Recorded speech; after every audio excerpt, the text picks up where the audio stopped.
తమ్ముడు పట్టిన చేపలు చూస్తే నా పీసులు ఎగిరిపోయినాయి. బ్రో అందరికి నమస్తే. చేపలు పడేయారా? ఈరోజు అయితే చేపలు కొందామని అయితే చిర్రకల్లు అయితే పోతున్నా. ఈరోజు మనమైతే వేటకైతే పోలే, చూద్దాం. మాది చెర్ల పోయే తొవ్వ, ఇదే చొవ్వ. అట్టయితే కట్టకాడికి వచ్చినాం. ఎవరు నాయన కోతి కోతి పోయడో కోతి. చూడండి కట్ట అయితే ఎక్కుతున్నా. ఇక అందాలన్నీ కాపిస్తాయి మీకు మా చెరువు అందాలన్నీ. ఎట్లా ఉందో చూడండి, మంచుతో మంచిగా కప్పబడింది. అయితే ఒక పెద్ద అయితే వల్లేసిండు, చూస్తుండు. పొద్దుగాల వేటకు పోవాలంటే సావస్తుంది ఫ్రెండ్స్. అసలు నాయన చలి మాత్రం చంపేస్తుంది అసలు. మన అడ్డకాడికి అయితే వచ్చేసినాం. మనకన్నా ముందే ఈ తమ్ముడు అయితే చేపలు అయితే చాలా చేపలు అయితే పట్టిండు. తమ్ముడు అన్ని చేపలు నువ్వే పట్టినవారా?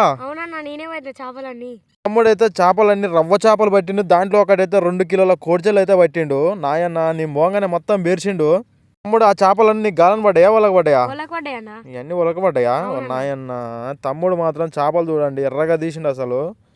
ఇక్కడైతే చిక్కం అయితే నింపి పెట్టిండు. బస్తాలు అయితే కొన్ని జిలేబీలు ఉన్నాయి. ఒక 50 కిలోల దాకా చిక్కాలు నింపి పెట్టిండు తమ్ముడు చేపలు. ఓ నాయన ఇలా గట్టిగానే పట్టినావు గారా నాయన.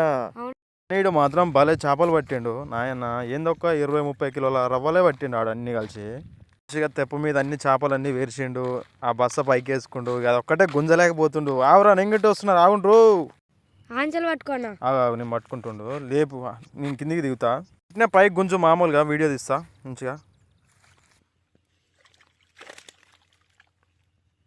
పెట్టి కొంచెం మా చేపలు తమ్ముడు బాగానే పెట్టిండు. నాయన అల్లా ఇల్లే కలిసి ఒక్కింట దాకా పట్టవచ్చు చేపలు.